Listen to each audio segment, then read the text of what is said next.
Joël Zask, je vous remercie d'avoir accepté de converser avec moi. Vous êtes philosophe, maître de conférences à l'Université d'Aix-Marseille et spécialiste et traductrice du philosophe John Dewey, figure marquante du courant pragmatiste américain qui aborde les notions philosophiques, pour résumer un petit peu trop rapidement peut-être, par leurs conséquences et implications pratiques qui seules leur donnent du sens. Vous êtes une pionnière de la démocratie participative, car vous avez abordé dès les années 90 les outils pour la faire vivre. Vous avez publié de nombreux essais et analyses sur le sujet, et parmi eux, en 2011, un essai nommé Participer, essai sur les formes démocratiques de la participation. Vous avez ensuite travaillé sur les questions liées à la crise écologique, et votre dernier ouvrage Zoocities, des animaux sauvages dans la ville, est paru aux éditions Premier Parallèle en 2020.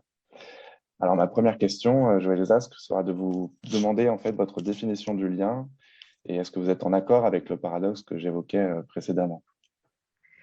Alors, la définition du lien, ça va être compliqué parce qu'il y a toutes sortes de liens. Il y a des liens très contraignants, très coercitifs. Il y a des liens, en gros, qui libèrent et puis il y a des liens qui enferment. Donc, je dirais que ça, c'est la première chose, que toute chose est reliée dans l'univers, en quelque sorte. Les choses existent de manière reliée. Aucune entité, aucun phénomène n'existe en isolation par rapport à tout le reste. Il n'y a pas de bulle, en fait. Tout est lié, relié. Alors voilà, ce qui est intéressant, c'est d'une part de savoir quelle est la nature de ces liens relativement à chaque situation ou à chaque catégorie d'être. Et puis aussi, finalement, d'un point de vue, disons, je dirais anthropocentrique, quels sont les liens spécifiques ou dont on attend qu'ils soient spécifiques à l'espèce humaine. Et je pense qu'il y a des liens qui sont spécifiques aux abeilles, et encore après, il faudrait rentrer dans le détail, aux fourmis, aux phoques, ce qu'on voudra, aux étoiles, aux moutons. Bon.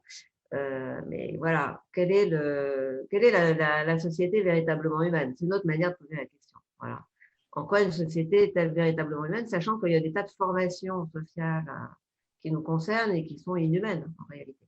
Donc, je pense que la question du lien, disons d'un point de vue très descriptif, elle est universelle et qu'il y a autant de liens qu'il y a d'êtres et d'interactions. Mais en revanche, d'un point de vue normatif ou éthique, je crois qu'il faut vraiment poser la question des bons liens, en fait, par opposition à des mauvais liens. D'accord. Quant au paradoxe que vous disiez, oui, bah oui, c'est vrai que c'est les mauvais liens l'emportent sur les bons. Enfin, c'est-à-dire que l'interconnexion dans laquelle nous plongent toutes sortes de formes d'interdépendance, que ce soit des interdépendances mécaniques, comme celle du travail, de la division du travail, des interdépendances économiques, des interdépendances affectives parfois, etc., ne sont pas forcément propices à notre bonheur ou à notre épanouissement, bien loin de là. Et je dirais qu'effectivement, il y a toutes sortes de liens très coercitifs qui se développent au détriment de liens heureux, de liens qui fondent le vivre ensemble satisfaisant et épanouissant. Ça, c'est sûr. Et je dirais que là, aujourd'hui, d'ailleurs, on commence à travailler ce paradoxe que vous dénoncez dès le début du siècle, en fait, dès le début du XXe siècle. Là, justement, l'idée de la grande société, c'est un concept qui émerge dans les années 1900-1910 avec Graham Wallace, par exemple. Il parle de big society, de great society, la grande. Et voilà, on commence à s'affoler de ce qu'il y a tellement de ce que James va appeler des bigness, des gros, un big government, la big industrie, le big commerce. Enfin, voilà, tout devient big. Et justement, ça enferme les gens dans des mécanismes de dépendance dont ils ignoraient tout auparavant. Et on va opposer à toutes ces relations dites impersonnelles, finalement, et très, très, très contraintes, en fait, et puis aussi pas mal invisibilisées, on leur oppose ce qu'on appelle les relations face à face. Des relations directes, celles qui sont propres à ce qu'on appelle des groupes primaires. Alors, pour terminer, je dirais que là, aujourd'hui, bon, c'est vrai que la crise sanitaire, cette maladie Covid-19 nous isole beaucoup les uns des autres. Enfin, on en est la preuve vivante là à l'instant. Tout à fait. On est isolé, on se relie donc par l'intermédiaire d'une interface qui nous imprime sa logique quand même. On ne peut pas faire comme si on était en face à face. Et on n'est pas du tout en face à face. On sait, on s'adapte, on s'ajuste, on tire le meilleur. Mais le fait est moi personnellement, je le vis très fortement, je suis tout le temps en lutte contre le média ou contre le médium. Voilà. Car en lutte, c'est-à-dire que j'identifie ce qui est dans le médium justement, vient de l'extérieur et formate, indépendamment de ma volonté, la nature de mes propos, mon attitude, voir l'éventualité d'un décryptage plus ou moins mensonger ou manipulateur. Enfin voilà, donc il y a tout ça à prendre en considération. Et donc on en tire le meilleur et c'est mieux que rien. Enfin, ce que je veux dire, c'est que même là, au niveau d'un visio par Zoom, bon, Ouais, clairement, on est, disons, on pourrait, si on est pessimiste, considérer ce qui nous sépare à cause du médium, et puis ce qui nous relie grâce à l'imagination et la créativité qu'on distille dans le médium, quoi, c'est ça. d'accord. Et quels sont les grands facteurs qui aujourd'hui déstructurent, à votre avis, nos liens sociaux aujourd'hui? De toute façon, enfin, je pense qu'il y a beaucoup de, enfin, il y a toute une philosophie, une sociologie, une anthropologie de l'émotion là qui serait aujourd'hui. C'est Ouais. peut-être pas par hasard. Sur le Euh, ressentiment, vous pensez, truc, les travaux de Cynthia Fleury? En fait, je pense à des textes de Tocqueville, tout simplement, pour D'accord. parler de la passion de l'égalité, parce que je crois que c'est très, très affectif et c'est pas du tout rationnel. Euh, Parce que, si vous voulez, historiquement, on a beaucoup dit que c'était la rationalité qui nous séparait. Et Mhm. finalement, une pensée contractuelle. Bon, je te donne ça, mais tu me donnes ça en échange, on fait un contrat, on s'entend, j'abandonne mon droit naturel sur toute chose, mais en échange, la société me protège. Bon, enfin, voilà, des choses comme ça. Donc, D'accord. des comportements rationnels qui produiraient ce qu'on appelle l'atomisme libéral, l'isolation. Moi, je trouve que les textes de Tocqueville qui traitent des dangers de la démocratie, en même temps que c'est bien fait, bien sûr, des liens qui libèrent et des liens qui contraignent, justement, euh, eh bien, est beaucoup plus, c'est plus fin. Alors, ce qu'il explique, c'est à travers la notion d'individualisme, justement. Et il dit que, bon, alors l'individualisme, il est produit par un certain nombre de facteurs qui introduisent de la défiance entre les gens. Alors, ça peut être la compétition pour les postes, ça peut être ce qu'il appelle la passion de l'égalité, Ouais. ça peut être l'absence de hiérarchie, finalement, la revendication de tous aux mêmes choses, en gros. Or, ce qui est intéressant, il le voit déjà à travers le développement de la grande industrie, il commence, on est en 1840 là, mais bon, Mhm. il y a déjà les prémices de ce qui va se passer, c'est que justement, disons, cette passion de l'égalité, ce désir d'avoir la même chose que l'autre, crée une espèce de concurrence pour l'acquisition d'un nombre de choses, dont la reconnaissance, qui ne dépendent pas de votre volonté, mais qui sont plus ou moins rares, plus ou moins nombreuses, plus ou moins délivrées ou accaparées, bon, etc., etc. Et donc, si vous voulez, les passions les plus négatives vont naître en quelque sorte justement de cette concurrence sociale pour l'accès à une égalité identité, si vous voulez, à une Ouais. égalité qui n'est... Donc, en fait, plus les gens sont sous le coup de cette passion de l'égalité, plus sont conformistes, plus leur comportement s'uniformise, etc. Et donc, cette compétition crée de la défiance, et cette défiance est profondément dissolutrice, finalement, des liens, effectivement, parce que finalement, à cause de la défiance, à cause de la compétition, bon, il n'en provient pas à la guerre de tous contre tous, comme chez Hobbes, par exemple. Ouais. Ce qu'il en provient, c'est l'enfermement en soi. Et c'est ça qu'on appelle l'individualisme, si vous voulez. L'individualisme, c'est le fait que chacun, finalement, s'enferme dans son petit univers intérieur et perd la capacité de créer de la communication Mhm. avec le monde extérieur. Et donc, plus on se renferme, par peur des autres, en fait, plus on se renferme, et ben, plus on, alors comme le dit Tocqueville, nos pensées, nos sentiments, faute d'être fertilisés par la communication avec les autres, s'appauvrissent et se racornissent, en fait, et plus ils deviennent, je dirais, génériques, plus disons, ils s'appauvrissent. Et du coup, on en vient à ressentir, à penser tous la même chose. Et ça, je veux dire, ce mécanisme est très connu des créateurs de la publicité commerciale, des manipulateurs, de la propagande, de la domination politique totalitaire. L'idée, Mhm. c'est d'isoler les gens, non pas parce qu'on sait par la terreur, par la défiance, mais parce qu'on sait qu'en les isolant, finalement, ou en développant leur envie voilà, d'être pareil que les autres, d'avoir la même chose que les autres, on va finalement les formater et faire qu'ils vont tous se ressembler. Donc, je crois que tout ce qu'on appelle aujourd'hui la haine, le ressentiment, la jalousie, l'envie est dévorante aujourd'hui, dévorante. Mais la victimisation, la culpabilisation, enfin voilà, toutes sortes de, je crois, d'émotions qui sont démocratiques en réalité. En tout Bien cas, sûr. voilà.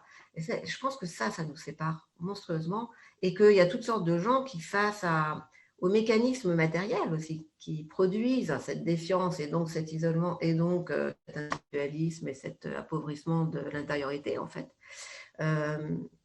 bien qui inventent des nouvelles manières de faire les choses.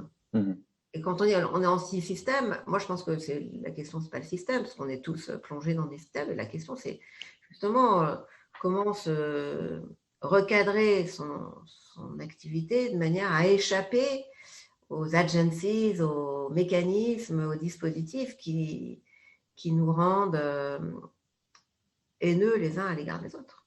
Ouais. D'accord. Et avant de parler de notre rapport à la nature, au sauvage, et de ce qu'il dit de nous-mêmes, quel regard portez-vous sur l'état de la démocratie en France? Quels espoirs et quels doutes nourrissez-vous sur les domaines que vous avez travaillé depuis longtemps, de la démocratie participative et de l'autogouvernement? Justement, je pense qu'il y a les deux. Il y a vraiment les deux tendances qui sont très fortes. D'une part, il y a une tendance à la démocratie purement représentative, et puis il y a une tendance de plus en plus marquée à retrouver des formes d'autogouvernement d'un point de vue local et situé. Et je m'explique en deux mots, c'est que, vous voyez, en fait, dans la démocratie libérale, c'est le nom de notre régime, il y a deux composantes. Il y en a une qui consiste en le principe du gouvernement limité, qui a donné lieu au système constitutionnel, qui est destiné à limiter les abus des gouvernants et qui débouche sur la représentation. C'est-à-dire qu'en fait, un gouvernement n'est limité que dans la mesure où les citoyens ont un droit de regard sur ses activités, et donc il n'est limité que si les représentants se montrent aux représentés afin que ceux-ci puissent décider si la ligne de conduite qui avait été promise est tenue ou pas. Donc, si vous voulez, le citoyen face au gouvernant, il dit oui ou il dit non, il acclame ou il vitupère, il manifeste ou il plébiscite. Bon, mais voilà, mais il est dans une attitude non pas proactive, mais réactive. C'est-à-dire qu'en fait, il commente, il analyse, il étudie, et puis parfois avec toutes sortes de débordements, la décision politique une fois qu'elle a été prise. Donc, bon, ça, c'est un système qui existe en monarchie, hein, de toute façon, enfin, qui n'est pas du tout spécifique à la démocratie libérale, et libérale signifie ça. Ensuite, vous avez un autre composant, mais qui a été complètement oublié, notamment à cause, je pense, de notre culture républicaine, à savoir l'autogouvernement, justement, le principe populaire. La démocratie, comme dit Tocqueville, je reviens à lui, c'est le régime dans lequel le peuple prend part au gouvernement. Et comment il prend-il part? Ce n'est pas juste en regardant ce que font les gouvernants et en réagissant après coup. Ils y prennent part parce qu'ils sont des gouvernants, ils sont eux-mêmes disons, potentiellement des gouvernants dans la mesure où l'accès aux législatures est ouvert à tous, mais ils le sont aussi au sens où ils ont à prendre en charge leur propre vie, à prendre en charge aussi leur participation à la vie des groupes dont ils se trouvent être membres, et donc avoir une action en quelque sorte située et relative à leurs propres compétences, à leur propre expertise, à leur propre vécu, à leurs propres souhaits, à leurs propres analyses et choses de ce genre. Et donc ça, je veux dire, cette dimension de la citoyenneté qui est essentielle, et à l'égard de laquelle d'ailleurs la représentation n'est qu'un moyen et pas une fin. Et je dis que c'est un bon moyen d'ailleurs, c'est important, mais enfin, c'est pas l'alpha et l'oméga de la démocratie, loin de là. Et ben, en fait, cette dimension-là, elle a été complètement oubliée. Et je me souviens, quand j'ai commencé à travailler sur la démocratie, bon, moi j'étais beaucoup, disons, taxée de naïveté, d'optimisme béat et de choses comme ça. Et puis aussi d'espèce de méliorisme nul et non avenu, parce que beaucoup de gens, et encore aujourd'hui, pensaient que la vraie politique, c'est la politique militante. C'est la politique qui consiste à taper du poing sur la table, à transgresser, à faire des actions massives dans la rue, des choses comme ça. Encore une fois, je pense que ça a son importance, mais que c'est le moyen à l'égard de la fin qui est l'autogouvernement, qui est de se gouverner sans un maître, comme dirait Jefferson. Donc je pense qu'en France, même s'il y a aujourd'hui pléthore de petites initiatives situées d'autogouvernement, le fait est que la culture politique ne va pas trop dans ce sens-là. Elle va beaucoup plus dans le sens de la réactivité face à un pouvoir toujours soupçonné et par ailleurs dont on attend tout, forcément, puisqu'on ne fait rien, puisqu'on n'agit pas par soi-même, on attend du pouvoir qu'il fasse tout ce dont nous avons été plus ou moins destitués par la représentation et nous observons la manière dont il répond finalement à cette tâche-là, ce qu'il ne pourra jamais faire correctement de toute façon. Il y a un archipel d'îlots autogouvernés. Ah mais oui, mais cet archipel, alors après il y a des systèmes pour fédérer ces îlots, c'est vrai, mais je crois qu'il y a tout un travail à faire pour qu'on se mette justement en lien. Dans votre dernier ouvrage, Zoocities des animaux dans la ville, vous vous rappelez que la ville s'est construite historiquement par opposition à la nature, dont, je cite, l'acte fondateur consiste à ériger un mur qui la circonscrit, la sépare, l'isole, la protège. Pouvez-vous nous brosser le portrait de la ville comme communauté de vie indépendante à laquelle vous aspirez? Alors, la communauté de vie indépendante, c'est une expression d'Aristote, et cette ville qui deviendrait une communauté de vie indépendante, ça s'appelle une cité, en fait. Et je crois que la distinction entre ville et cité peut avoir cette utilité, même si bon, elle est assez variable au cours de l'histoire. On utilise les mots dans des contextes qui leur confèrent des sens un peu différents. Mais dans mon livre, et depuis, enfin, ça fait déjà un moment, j'ai distingué ville et cité justement pour distinguer deux idéaux. Deux idéaux. Le premier, celui de la ville, c'est l'idéal civilisationnel avec un grand C. C'est-à-dire on crée une bulle, un milieu spécifiquement humain, qui va d'une part être protégé de tous les accidents et de l'imprévisible de la nature ou de l'environnement extérieur qui est toujours menaçant en fait.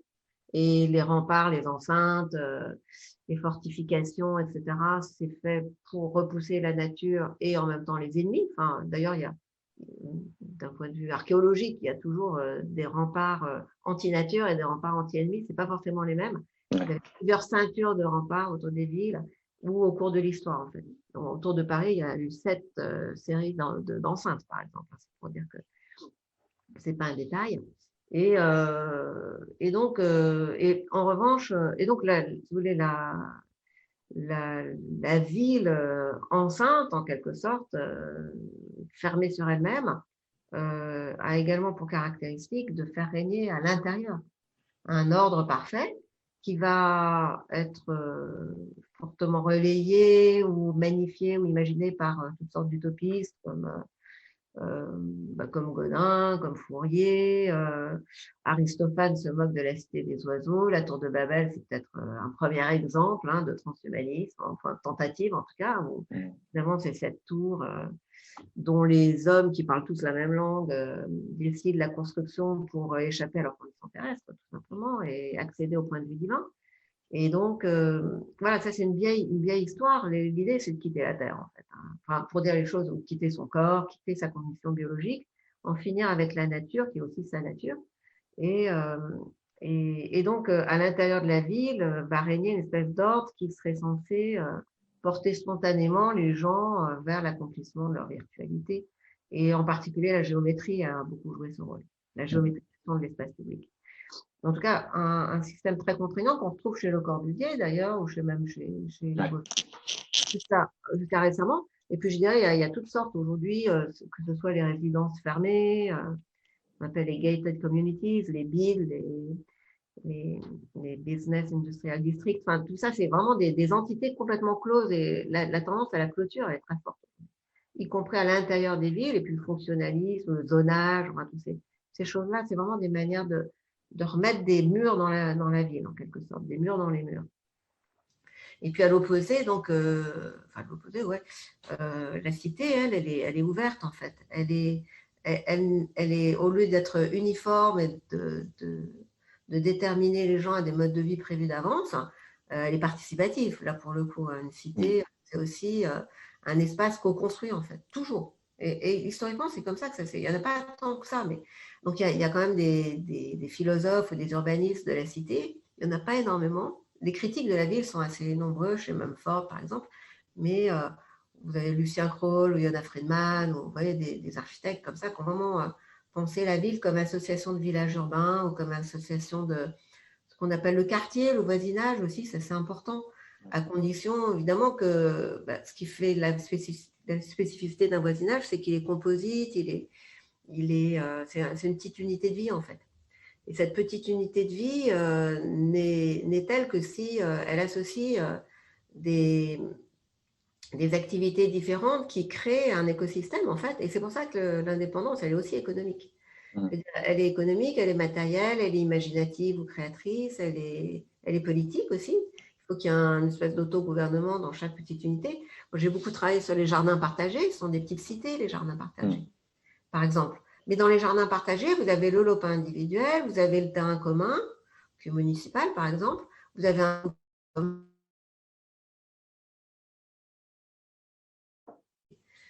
des visiteurs, des scolaires, les semences, le compost, vous voyez, des choses comme ça. Et puis en même temps, chacun est un peu dans son petit terrain. Enfin, son lopin, chacun jouit d'un lopin. Ça, je trouve que c'est une bonne image de la démocratie, en fait. D'accord. Et quels enseignements tirez-vous de la crise que nous connaissons en ce qui concerne la place de la nature et notre lien à l'environnement, en ville comme ailleurs?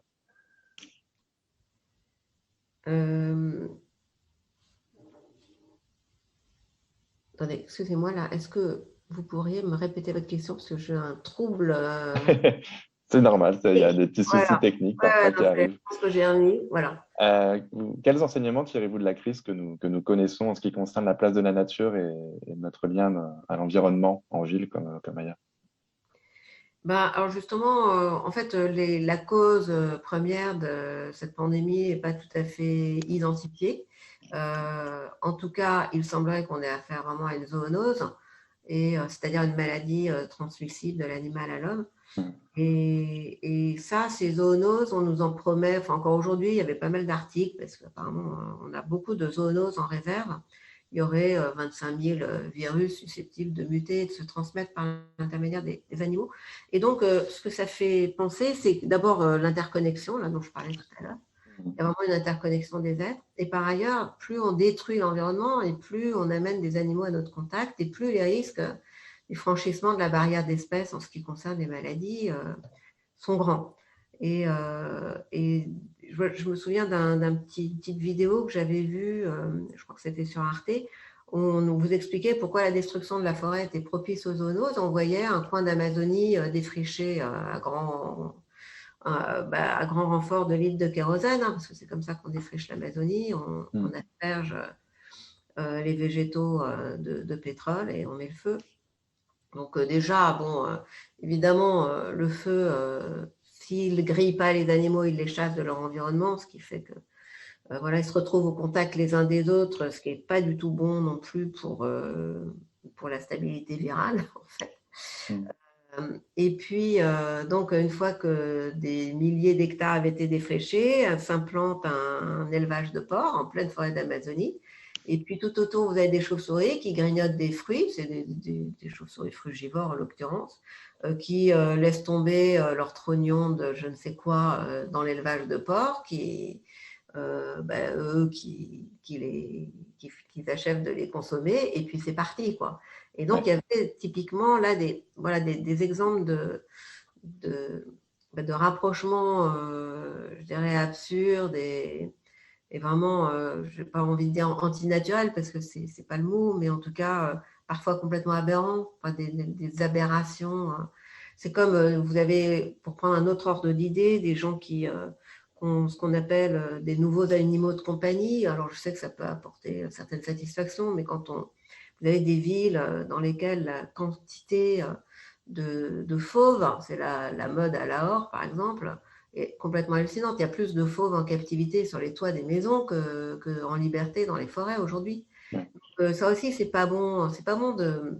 Il y a une autre cause qui est bien connue, c'est aujourd'hui, c'est le nourrissage des animaux sauvages. C'est-à-dire que comme je l'ai fait l'hypothèse dans mon livre, il y a de plus en plus d'animaux sauvages qui viennent en ville parce que l'environnement est détruit.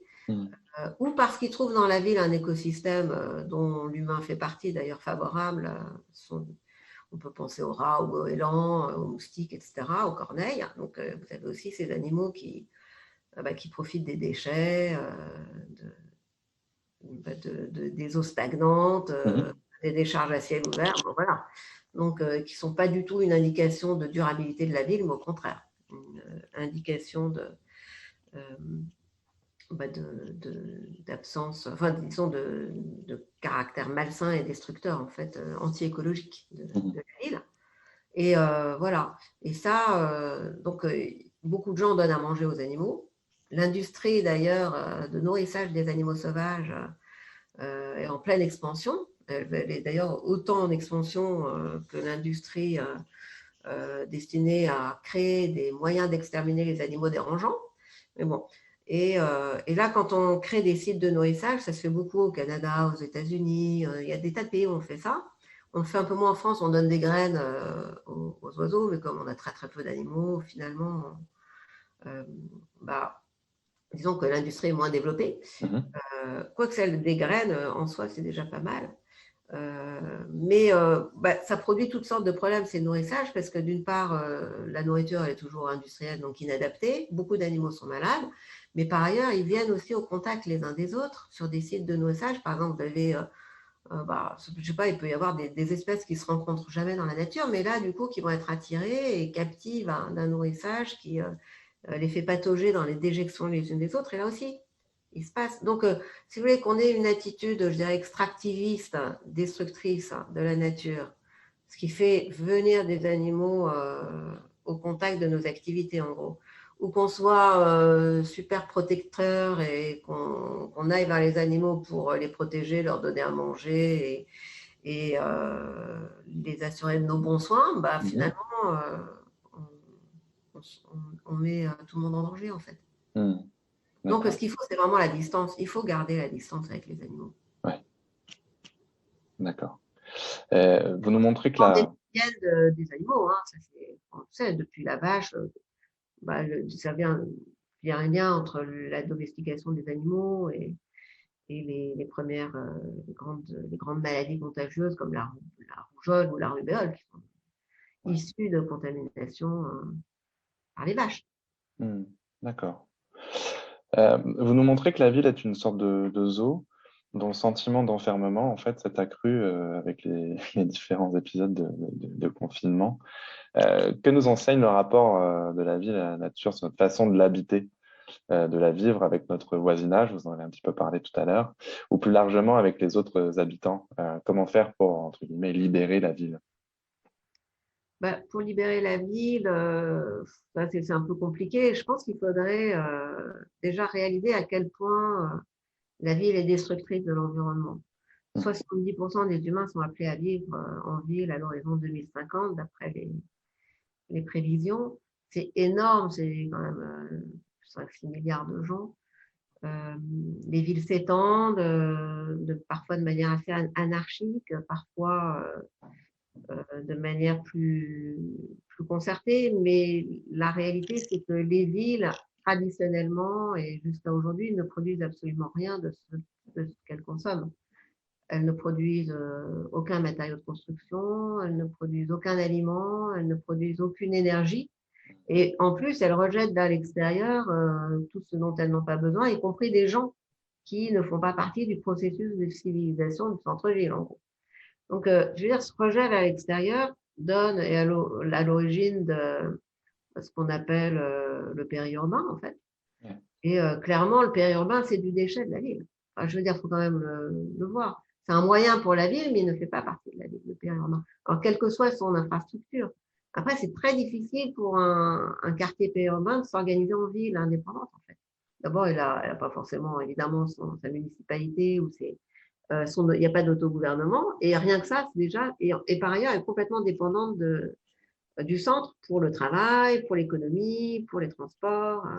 Moi qui habite à Marseille, bon, c'est pas une ville, Marseille n'est pas une ville où il y a tellement de périurbains parce que c'est pas vraiment, c'est une ville sans centre, en fait, c'est une collection de quartiers, une espèce de montage administratif qui se situe, qui relie, bah, on dit 1001 villages, mais qui s'étendent sur une bande d'une quarantaine de kilomètres quand même.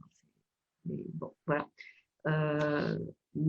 Voilà, quand on veut se déplacer de région en région, c'est difficile en fait. C'est compliqué et on voit à quel point, je veux dire, tout converge vers un centre qui reste, qui demeure Paris. Alors que l'ultracentre de Paris, c'est-à-dire là où ça se passe, est minuscule en réalité. Oui, bien sûr. Ben oui. Et donc ce qui me semble important, en fait, pour libérer la ville d'une certaine façon, c'est de se libérer, nous, des conditions que nous impose la ville en tant que prédatrice, en fait, et en tant que, je dirais, prédatrice à la fois de l'extérieur et de l'intérieur, puisque, justement, elle est extrêmement normée. Et on voit aujourd'hui que les aménagements des espaces publics, si tant est qu'on puisse encore parler d'espaces publics, sont des aménagements qui entraînent le maximum de docilité, de, de, de coercition. Mais les gens, bon, enfin bref, donc ça c'est encore un autre sujet.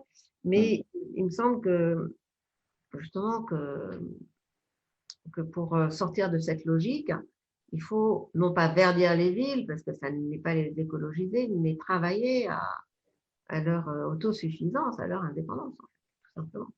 Et je pense que ça va être les grands chantiers de demain.